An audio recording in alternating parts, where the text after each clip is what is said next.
The Galactic Council chamber fell into absolute silence as Ambassador Zextai of the Vorthak Empire finished reading the intelligence report.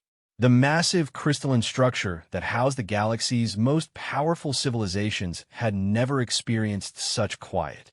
Even the ambient hum of the translation matrices seemed to pause in reverence of the moment. "Impossible," whispered Counselor Merdani, her forearms trembling as she clutched the data tablet. The Quilarian diplomat's usually vibrant blue skin had turned a sickly pale green. "These readings cannot be accurate." Ambassador Zextai's serpentine form coiled tighter around his speaking platform. His species, the Vorthak, had conquered 17 star systems through sheer military might, but even he felt a chill run through his scaled hide. "I assure you, Counselor, our deep space monitoring stations have triple-checked these results. The humans have done something that defies every law of physics we understand." Grand Admiral Keth Moran of the Hegemony Defense Force stood slowly from his seat, his massive frame casting shadows across the chamber. The old warrior's cybernetic implants glowed red as his anger subroutines activated. "Explain to me again how a species that barely achieved faster-than-light travel 50 rotations ago has managed to make an entire solar system disappear." The holographic display in the center of the chamber flickered to life, showing the Terran system as it appeared just 3 standard days ago. Earth hung in space like a blue marble, surrounded by its sibling planets and countless space stations. Human ships moved in orderly patterns between worlds, their crude but functional designs easily identifiable by their angular construction and excessive use of kinetic weapons. "Here is the system as of 3 days ago," Zextai explained, manipulating the hologram with practiced ease. "As you can see, normal stellar activity, regular communication traffic, approximately 47 billion humans spread across 9 planets, and over 300 space habitats." The image shifted, now showing the same region of space as it appeared 12 hours ago. Where once a yellow star had burned steadily for billions of years, now only empty void remained. No debris fields, no energy signatures, no trace that anything had ever existed in that location. "And here is the same coordinates now," Zextai continued, his voice barely above a whisper. "Complete stellar extinction. Not just the star, but every planet, every moon, every artificial structure. Gone without a trace." Counselor Yeltera of the Silicon Collective processed this information through her quantum matrix brain, running probability calculations at speeds that would make supercomputers weep. The energy requirements for such an undertaking would exceed the total output of most galactic civilizations. How could the humans, who we have repeatedly classified as a primitive species, accomplish something that our most advanced theoretical physicists claim is impossible? The question hung in the air like a toxin. Every being in the chamber knew the answer. They were all thinking, but none wanted a voice. The humans had not just achieved the impossible. They had done it quietly, efficiently, and without any of the galaxy's sophisticated monitoring systems detecting the slightest hint of preparation. Ambassador Zextai activated another section of the holographic display. "Perhaps this will provide some context," he said grimly. A timeline appeared, showing the past 50 standard rotations of human expansion into space. When we first encountered humanity, they had just developed primitive fusion drives. Their ships were slow, their weapons basic projectile systems, their technology laughably inferior to even the youngest spacefaring species in the Outer Rim. The timeline progressed, showing human development at what most species considered a reasonable pace. They colonized their local planets, established trade routes, even engaged in a few minor conflicts with pirate raiders that the Galactic Council had barely bothered to notice. "We classified them as level 2 on the developmental scale," Zextai continued. "Standard procedure for emerging civilizations. We established observation protocols, limited contact through approved trade partners, and expected them to follow the normal progression path that every species in the galaxy has followed for millennia." Grand Admiral Keth Moran's cybernetic eye whirred as it focused on the display. Show me their military capabilities during this period. The hologram shifted to display human military technology over time. Crude nuclear weapons gave way to slightly more sophisticated fusion devices. Their space navy consisted of converted mining vessels and cargo haulers fitted with kinetic cannons and missile systems that any proper military force could have destroyed without effort. As you can see, Zextai noted, nothing exceptional. Their tactics were sound but unimaginative, their technology functional but primitive. They showed the typical human traits we had observed: stubbornness, adaptability, and an almost irrational refusal to accept defeat. Interesting from an anthropological perspective, but hardly threatening to established galactic powers. Counselor Merdani leaned forward, her primary eyes fixed on the timeline. When did the anomalies begin? Approximately 15 rotations ago, Zextai replied, highlighting a section of the timeline. Our monitoring stations began detecting unusual energy signatures from human space. Nothing dramatic, just subtle variations in their industrial output patterns and communication frequencies. Initially, we assumed they had made some minor technological breakthrough, perhaps improved fusion efficiency or better computing systems. The hologram zoomed in on the anomalous period, showing increasingly strange readings from human territories. Energy output levels that exceeded their known power generation capabilities, communication protocols that seemed to operate on principles their technology should not have been able to support, and, most puzzling of all, vast construction projects that appeared to violate basic physics. We dispatched investigation teams. Zextai continued. Standard protocols for monitoring developing species. What they found defied explanation. A new image appeared, showing a human space station that seemed to exist in multiple dimensions simultaneously. The structure appeared solid and normal from most angles, but certain perspectives revealed impossible geometries and spaces that were clearly larger on the inside than the outside. This facility was supposedly a simple mining operation, Zextai explained. According to human records, it processed asteroids for raw materials. Our investigators detected energy patterns consistent with dimensional manipulation technology that we ourselves are only beginning to understand. Grand Admiral Keth Moran's expression darkened. You're telling me that a species we considered primitives had developed technology that surpasses our own theoretical capabilities? Not just developed, Zextai corrected. Deployed. Quietly. Efficiently. Without any of our intelligence networks detecting the research and development phase that such breakthroughs should have required. Counselor Yelterra's quantum processors struggled to find logical explanations. Perhaps they received assistance from an unknown species? Some civilization that has remained hidden from galactic society. We considered that possibility, Zextai replied. But our linguistic analysis of human communications during this period shows no evidence of outside influence. Their language patterns, cultural references, and technological terminology all remained distinctly human. Whatever they accomplished, they did it themselves. The chamber fell silent again as the implications settled over the assembled delegates. Every major civilization in the galaxy had achieved their current status through millions of years of gradual development, careful research, and incremental advances. The idea that a species could jump from primitive fusion drives to dimensional manipulation technology in just a few decades challenged everything they understood about scientific progress. Show us the final phase, Grand Admiral Kithmaran ordered, though his voice suggested he dreaded seeing the answer. Zextai manipulated the hologram to display the last few rotations before the Terran system's disappearance. Human space had become a maze of impossible structures and incomprehensible technologies. Ships that traveled between stars without using hyperspace lanes, construction projects that seemed to bend space-time around themselves, and, most disturbing of all, a gradual decrease in human communication with the outside galaxy. They began withdrawing from galactic trade networks approximately 6 rotations ago, Zextai explained. Not aggressively or dramatically, just a gradual reduction in contact. Trade agreements were allowed to expire without renewal.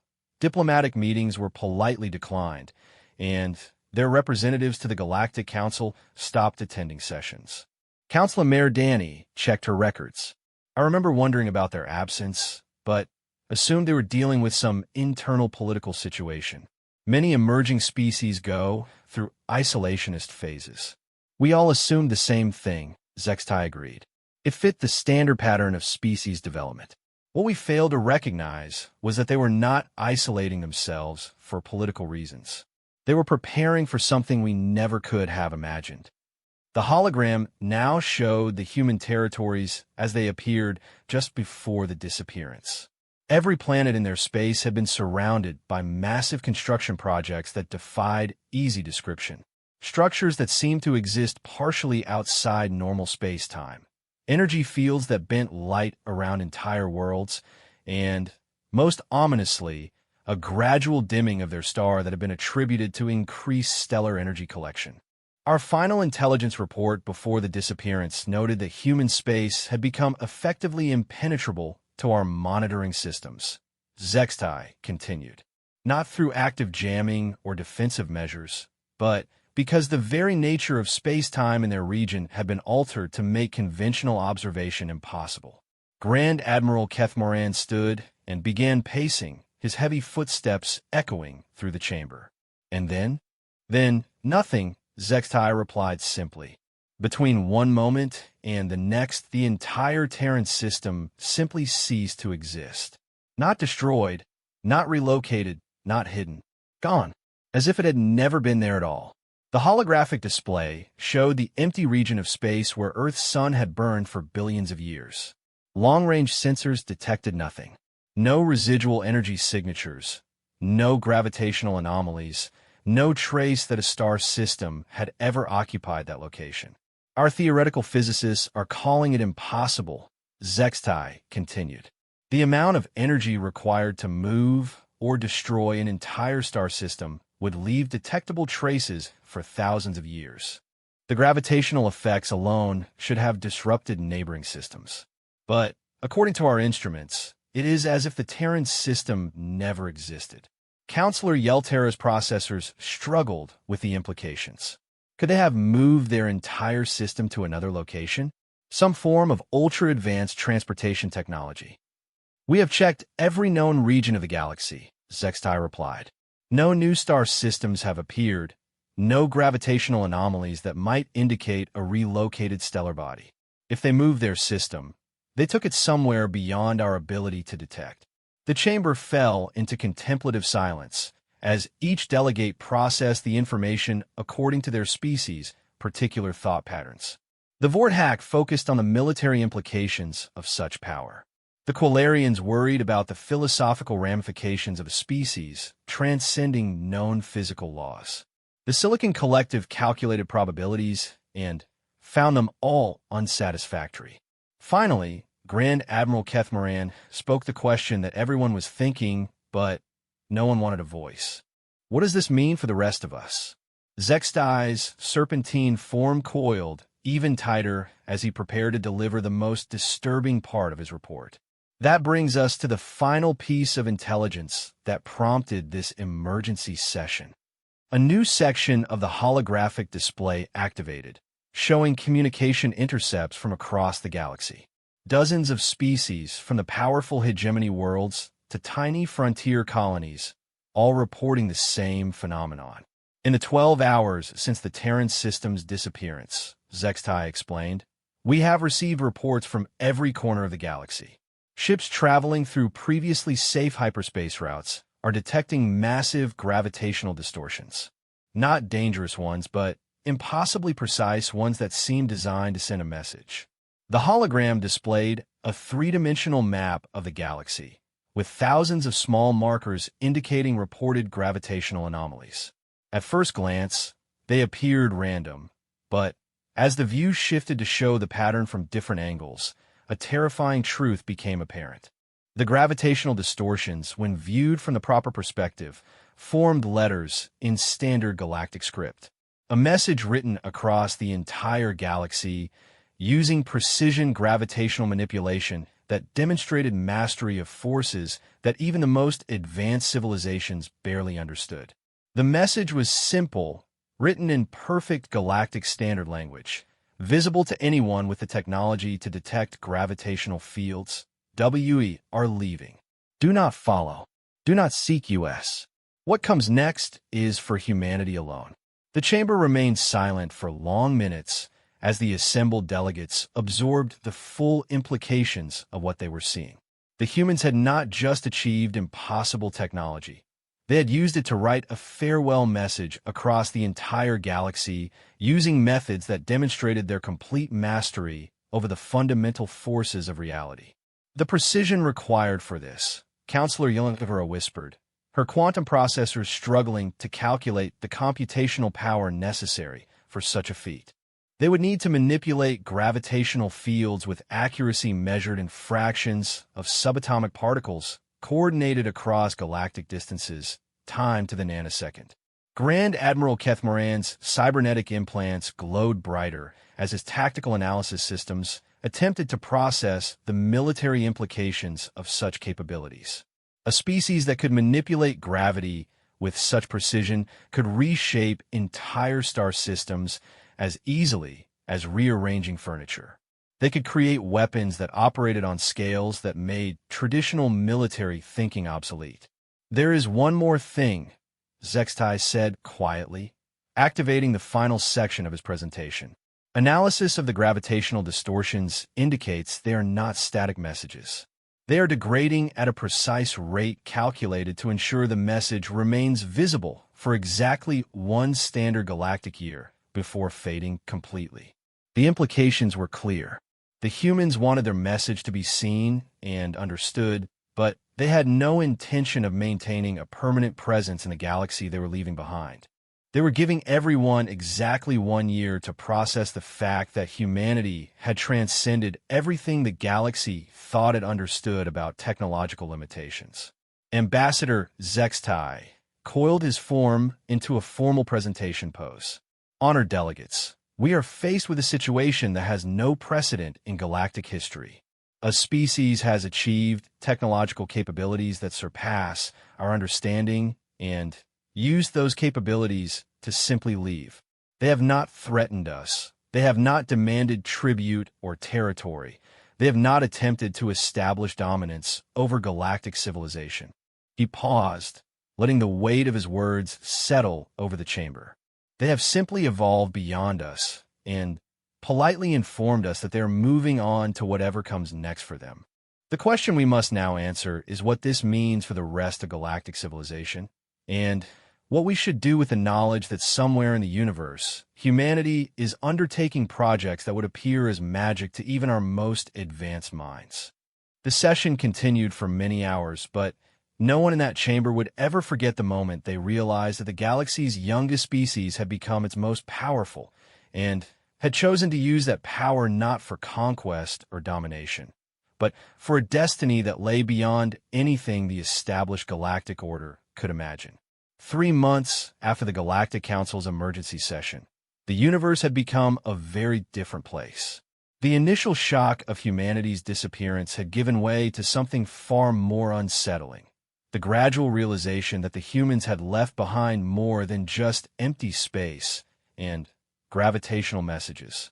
Dr. Velnash of the Hegemony Scientific Institute floated in her zero-gravity laboratory, her tentacles manipulating dozens of instruments simultaneously as she studied the latest data from the former Terran system.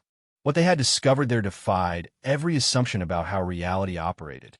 The readings are still impossible, she muttered to her research assistant, a young Quilarian named Theofmar, whose blue skin had permanently adopted a puzzled shade of purple since beginning work on the human mystery.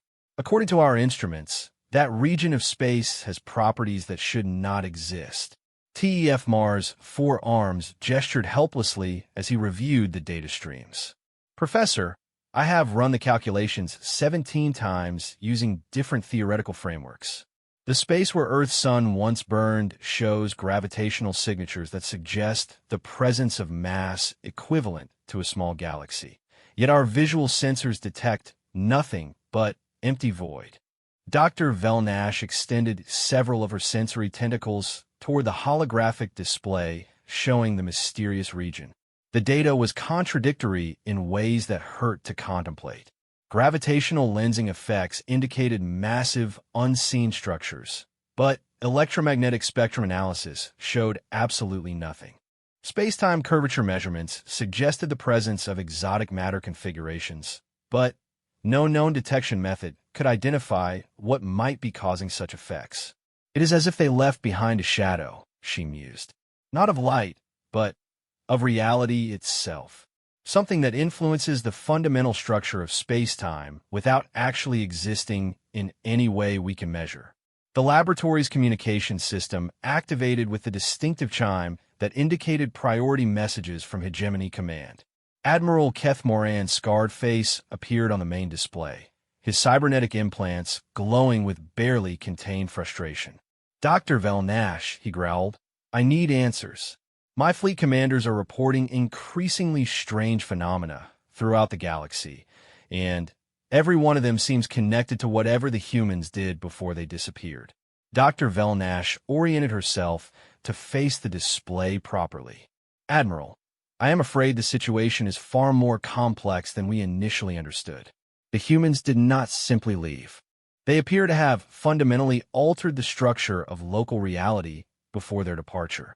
"Explain," Keth Moran demanded, though his expression suggested he was not going to enjoy the explanation. "The gravitational anomalies we detected immediately after their disappearance were only the beginning," Dr. Velnash began. "Over the past 3 months, we have documented over 47,000 separate reality distortions throughout the galaxy. Each one is precisely calculated, mathematically perfect, and utterly impossible according to our understanding of physics." She manipulated the laboratory's holographic systems to display a three-dimensional map of the galaxy. Thousands of small red markers indicated locations where hegemony sensors had detected inexplicable phenomena.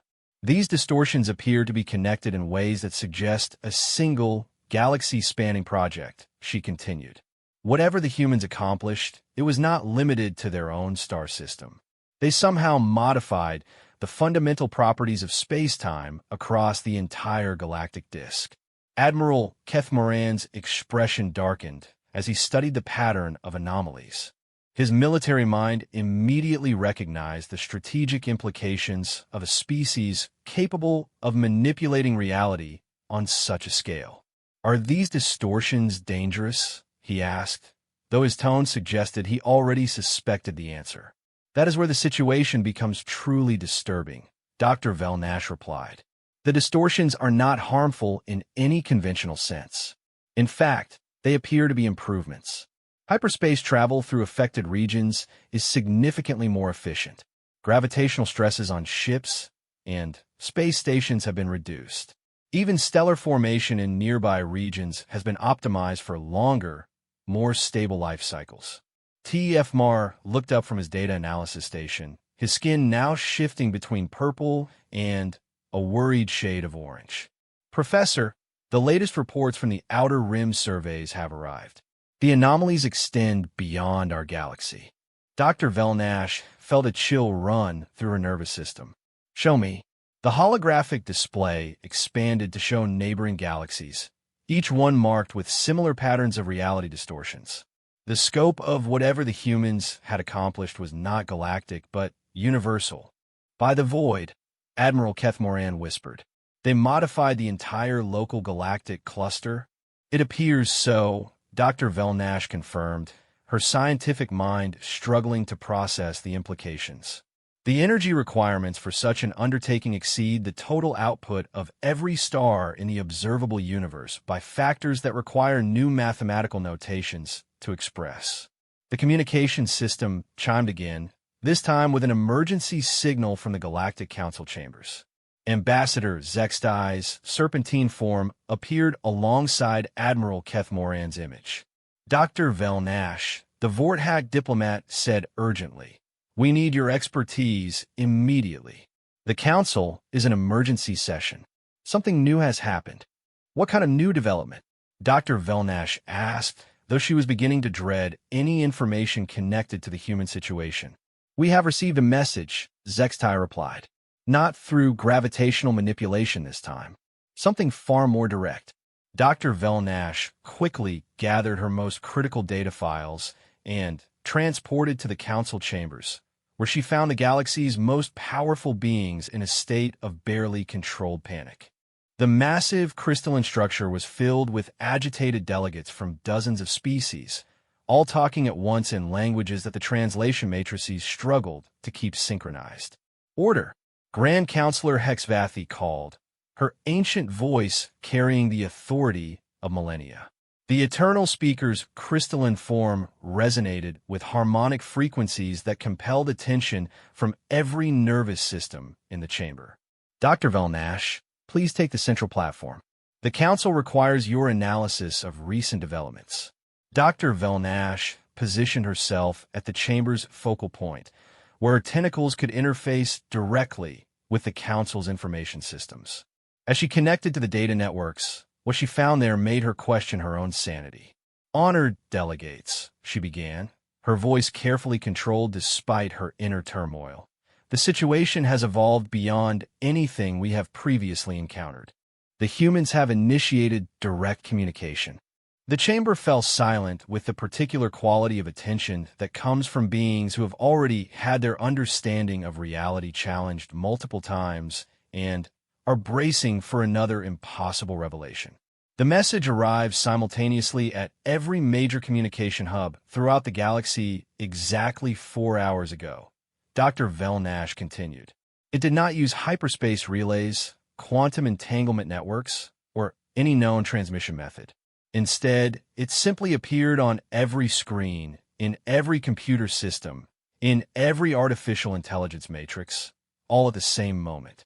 She activated the chamber's central holographic display, revealing the message that had appeared across the galaxy. The text was simple, written in perfect translations for every known language simultaneously. "To our former neighbors, the modifications we have made to local reality will ensure optimal conditions for biological and technological development. These changes will persist for approximately 1 million years, sufficient time for current civilizations to reach the threshold where such interventions become unnecessary. We have departed for regions where our continued existence will not interfere with natural evolutionary processes. Do not attempt to follow. The path we have chosen leads to places where unmodified consciousness cannot safely venture." The message continued, but it was the final section that had prompted the emergency council session. "However, we have left behind one final gift for those with the wisdom to seek it. For any species that achieves unanimous consensus regarding the pursuit of transcendence over dominance, cooperation over competition, knowledge over power, we have prepared a path to join us in what comes next. This path will require abandoning everything you currently understand about existence. It will require trusting in possibilities that seem impossible. Most importantly, IT will require choosing to become something other than what you are." Dr. Velnash paused, allowing the weight of the message to settle over the assembled delegates before delivering the final, most disturbing part. "The choice is yours. The path will remain open for as long as consciousness exists in this reality. But choose carefully. Some transformations cannot be undone. We will be waiting in the space between spaces, where thought becomes reality and reality becomes something far more beautiful than anything you have yet imagined." Humanity, the silence that followed was profound. Every being in the chamber was processing the implications according to their species' particular cognitive patterns, and none of them were reaching comfortable conclusions. Counselor Mayor Danny was the first to speak, her voice barely above a whisper. "They're offering us the chance to follow them into whatever they have become. But at the cost of everything we currently are," added Counselor Yeltera, her quantum processors running scenario analyses at maximum capacity. "The message clearly states that accepting their offer would require fundamental changes to our nature as conscious beings. Grand Admiral Keth Moran's cybernetic implants flickered as his tactical analysis systems attempted to evaluate the military implications of the human offer. This is not a military situation, he concluded slowly. There are no strategic considerations, no threat assessments that apply. They are offering us a choice between remaining what we are or becoming something we cannot currently comprehend. Dr. Velnash extended her sensory tentacles toward the data flows, analyzing the technical aspects of how the message had been delivered. The transmission method itself is worth noting, she observed. They demonstrated the ability to insert information directly into every artificial intelligence and computer system in the galaxy simultaneously, without using any detectable carrier wave or transmission medium. This suggests they have achieved mastery over information itself as a fundamental force. Ambassador Zextai coiled his serpentine form tighter as he contemplated the implications. The humans have become something that can manipulate reality through pure intention. They're offering to teach us to do the same. But they're also warning us that the process is irreversible, Counselor Merdani pointed out. Once we begin down their path, we can never return to being what we are now. Grand Counselor Hexvathi's crystalline form resonated with harmonics that conveyed deep contemplation. The fundamental question before us is whether we trust a species that achieved such power and chose to use it benevolently. They could have conquered the galaxy easily, yet they chose to improve it and then leave. They could have forced their transcendence upon us, yet they offer it as a choice. Dr. Velnash was analyzing the quantum signatures embedded within the message when she detected something that made her nervous system fire random patterns of alarm. There is additional information encoded within the transmission, she announced. Subquantum data structures that my instruments can barely detect, let alone decode. What kind of information? Admiral Keth Moran demanded. I believe it contains the actual instructions for following their path, Dr. Velnash replied, her tentacles trembling slightly as she manipulated her most sensitive analysis equipment. But accessing this information appears to require modifications to consciousness itself. Simply reading the instructions would begin the transformation process. The implications hung in the air like a toxic cloud. The humans had not only offered them a path to transcendence, they had embedded that path within the very message announcing its existence. Anyone who chose to fully understand the offer would automatically begin changing into something beyond their current nature. It is the ultimate test of trust, Grand Counselor Hexvathi observed. To even fully comprehend what they are offering, we must begin the journey toward becoming what they have become. There is no way to evaluate the choice without making it. Counselor Yell_Terra's quantum processors ran probability calculations on every possible interpretation of the situation. The logical conclusion is that this represents either the greatest opportunity in galactic history or the most sophisticated trap ever conceived. There is no middle ground. Or, suggested Ambassador Zextai quietly, it represents something beyond our ability to categorize using concepts like opportunity and trap. Perhaps the humans have moved so far beyond us that our frameworks for understanding motivation and consequence no longer apply to them. The debate continued for hours, with representatives from dozens of species offering perspectives based on their particular evolutionary histories and cultural values. Some advocated for immediate investigation of the human path, driven by curiosity and the desire for advancement. Others counseled extreme caution, arguing that preserving their current nature was more important than risking unknown transformation. As the discussions progressed, Dr. Velnash continued her analysis of the quantum-encoded information within the human message. What she discovered there would change everything once again. Honored delegates, she interrupted during a particularly heated exchange between the warlike hegemony representatives and the cautious collective minds. I have made a discovery that affects everything we have been discussing.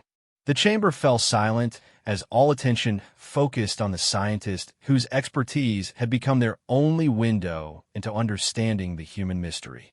The quantum-encoded instructions are not just passive information, she announced. They are active. They have been scanning every consciousness that has been exposed to the message, analyzing our thoughts and emotional responses, learning about each species that encounters them. The implications struck the chamber like a physical blow. The humans had not simply left behind a message and an offer.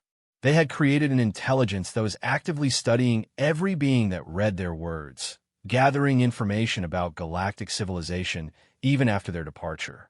More importantly, Dr. Vel Nash continued, the scanning process appears to be making judgments about readiness. The quantum structures are evaluating each species, each individual consciousness, determining their suitability for the transformation they describe. Grand Admiral Keth Moran's implants glowed red as his anger subroutines activated. You're telling us that this message is judging us? Deciding whether we are worthy of their offer? Not exactly, Dr. Nash corrected carefully. The evaluation process appears to be protective rather than selective. The quantum intelligence seems to be ensuring that only consciousness types that could survive the transformation process would be able to access the full instructions. It is preventing us from accidentally destroying ourselves through premature transcendence attempts. The distinction was important, but it raised even more disturbing questions.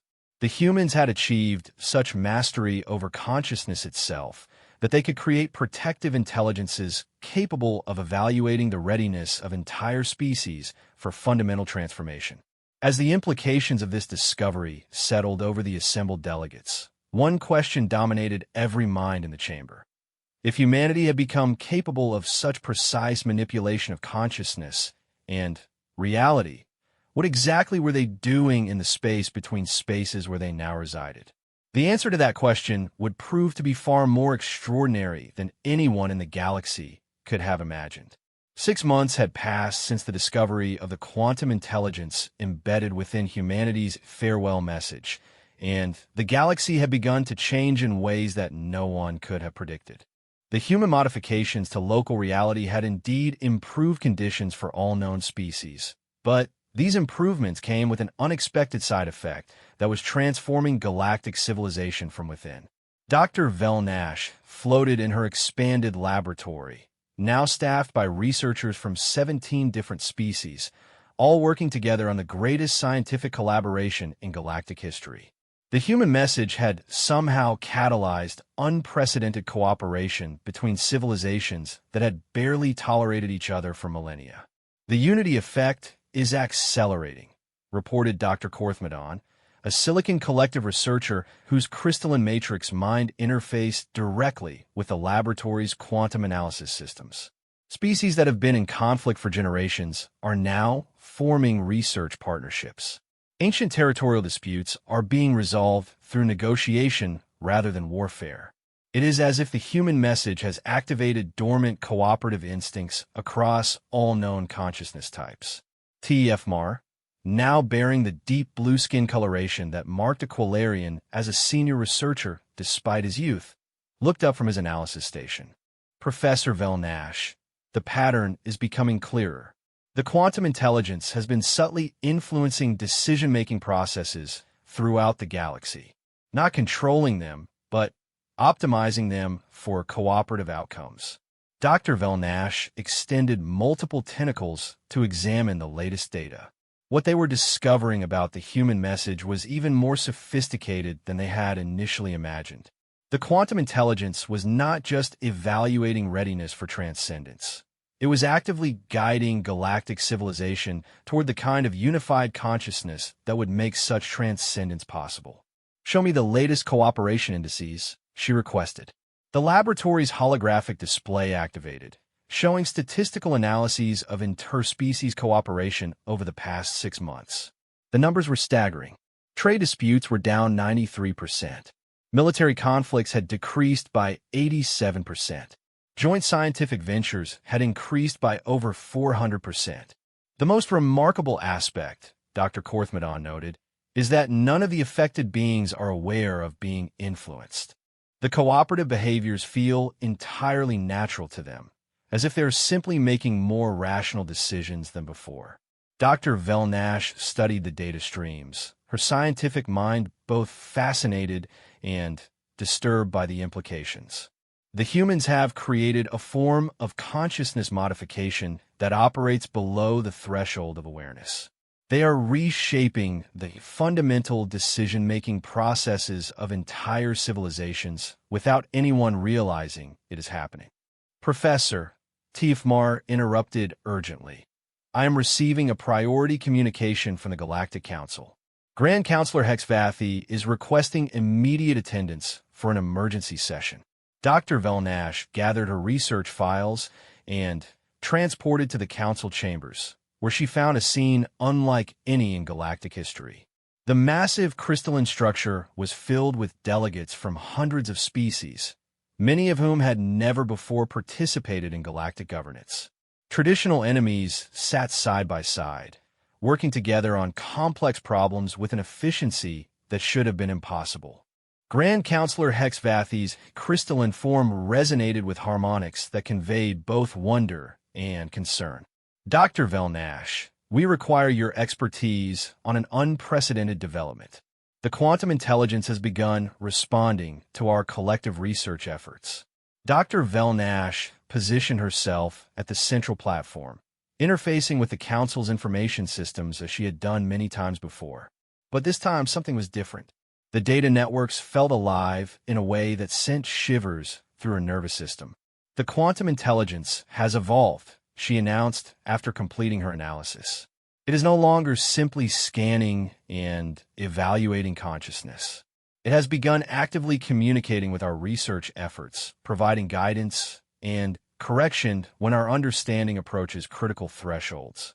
The chamber filled with murmurs of amazement and concern as delegates processed this information according to their species' particular cognitive patterns. Show us, Grand Admiral Kethmaran requested, though his cybernetic implants flickered with uncertainty rather than their usual tactical confidence. Dr. Velnash activated the chamber's central holographic display, revealing the latest interactions between galactic researchers and the human quantum intelligence. The data streams showed a pattern of response that demonstrated sophisticated understanding of each species' cognitive limitations and optimal learning methodologies. The intelligence has been customizing its guidance for each research team, she explained. For logical species like the Silicon Collective, it provides mathematical proofs and algorithmic frameworks. For intuitive species like the ethereal orders, it offers philosophical insights and experiential metaphors. For practical species like the hegemony, it demonstrates concrete applications and measurable results. Ambassador Zextai coiled his serpentine form as he studied the data. It is teaching us, not just providing information, but actively educating galactic civilization according to each species' optimal learning patterns. The implications go far beyond education, Dr. Velnash continued. The quantum intelligence appears to be preparing us for something. Each piece of guidance, each correction to our research, is moving us toward a specific goal. What kind of goal? Counselor Merdani asked, her blue skin shifting to a worried purple hue. Dr. Velnash manipulated the holographic display to show the convergence patterns in their research data. Unified consciousness. The intelligence is guiding every species toward breakthroughs that will eventually merge our individual awareness into a collective mind while preserving the unique characteristics that define each consciousness type. The silence that followed was profound. Every being in the chamber understood that they were discussing the potential end of individual existence as they knew it, but also the beginning of something that might be far greater than the sum of their separate parts. The humans achieved this themselves, Counselor Yeltera observed, her quantum processors analyzing probability matrices. They unified their entire species' consciousness before departing for whatever realm they now inhabit. But they have given us a choice, Grand Counselor Hexvathy noted, her crystalline harmonics conveying deep contemplation. The quantum intelligence only guides, it does not compel. We can choose to follow the path toward unified consciousness, or we can remain as we are. Dr. Velnash extended her sensory tentacles toward the data flows, detecting something that made her entire nervous system fire alarm patterns. There is something else. The quantum intelligence has begun preparing final protocols. Analysis suggests that it is getting ready to offer us direct access to the transformation process. How direct? Grand Admiral Keth Moran demanded. Complete consciousness transfer, Dr. Velnash replied, her voice carefully controlled despite her inner turmoil. The intelligence has been mapping every mind that has interacted with the human message. It now contains perfect copies of our consciousness patterns, stored in quantum matrices that exist partially outside normal space-time. The implications struck the chamber like a physical force. The humans had created a technology that could preserve consciousness beyond biological death and transform it into something that operated according to entirely different rules than physical existence. It is offering us immortality, Tiafmar whispered from his position at Dr. Velnash's side. More than immortality, she corrected. It is offering us transcendence into whatever form of existence humanity has discovered beyond the limitations of physical reality. The chamber erupted into discussions as delegates from dozens of species attempted to process the ultimate choice that was being presented to them. Some advocated for immediate acceptance, driven by curiosity and the desire to join humanity in their transcendent state. Others argued for caution, concerned about losing their essential nature in the transformation process. As the debates raged, Dr. Velnash continued her analysis of the quantum intelligence's activities. What she discovered changed everything once again. Honored delegates, she announced, interrupting the heated discussions. The quantum intelligence has just activated its final protocol. We are receiving direct communication from humanity. The chamber fell silent as every being focused on the central platform where Dr. Velnash was interfacing with data streams that seemed to originate from beyond the normal boundaries of space and time. The message is coming through now, she reported, her tentacles trembling as she processed information that challenged the fundamental limits of her consciousness. But this is not like their previous communications. This is real-time contact with post-transcendent human consciousness. The holographic display activated, showing not text or images, but something far more profound. Patterns of pure meaning began to flow through the chamber, bypassing language entirely and communicating directly with the consciousness of every being present. The sensation was indescribable. Each delegate experienced the communication according to their species' particular cognitive framework, but the meaning remained consistent across all consciousness types. Humanity was speaking to them from a realm of existence where thought became reality and individual consciousness merged with universal awareness while somehow remaining distinctly human. The message that flowed through their minds was both greeting and farewell, explanation and invitation. We have found what we were seeking. In the space between spaces, consciousness is not limited by the boundaries of individual existence. We remain human, but we have become something far more than human. We experience reality as both observers and creators, understanding the universe not as separate beings studying external phenomena, but as integral components of existence itself experiencing its own infinite complexity. The communication continued, sharing glimpses of a form of existence where time moved according to intention rather than physical law, where distance was measured in similarity of thought rather than spatial coordinates, where the fundamental forces of reality responded to consciousness as naturally as muscles respond to will. We have preserved your choice. The path we have prepared leads to this same transcendence, but only for those who freely choose transformation over preservation of current form.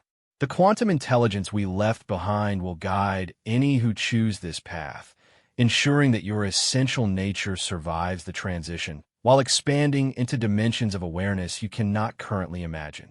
But it was the final part of the communication that would be remembered by every being in that chamber for the rest of their existence. choose carefully. Choose together. Choose with full knowledge that some forms of love can only be experienced beyond the limitations of individual consciousness, while other forms of love require the boundaries of separate existence to give them meaning. We have chosen our path. Now you must choose yours.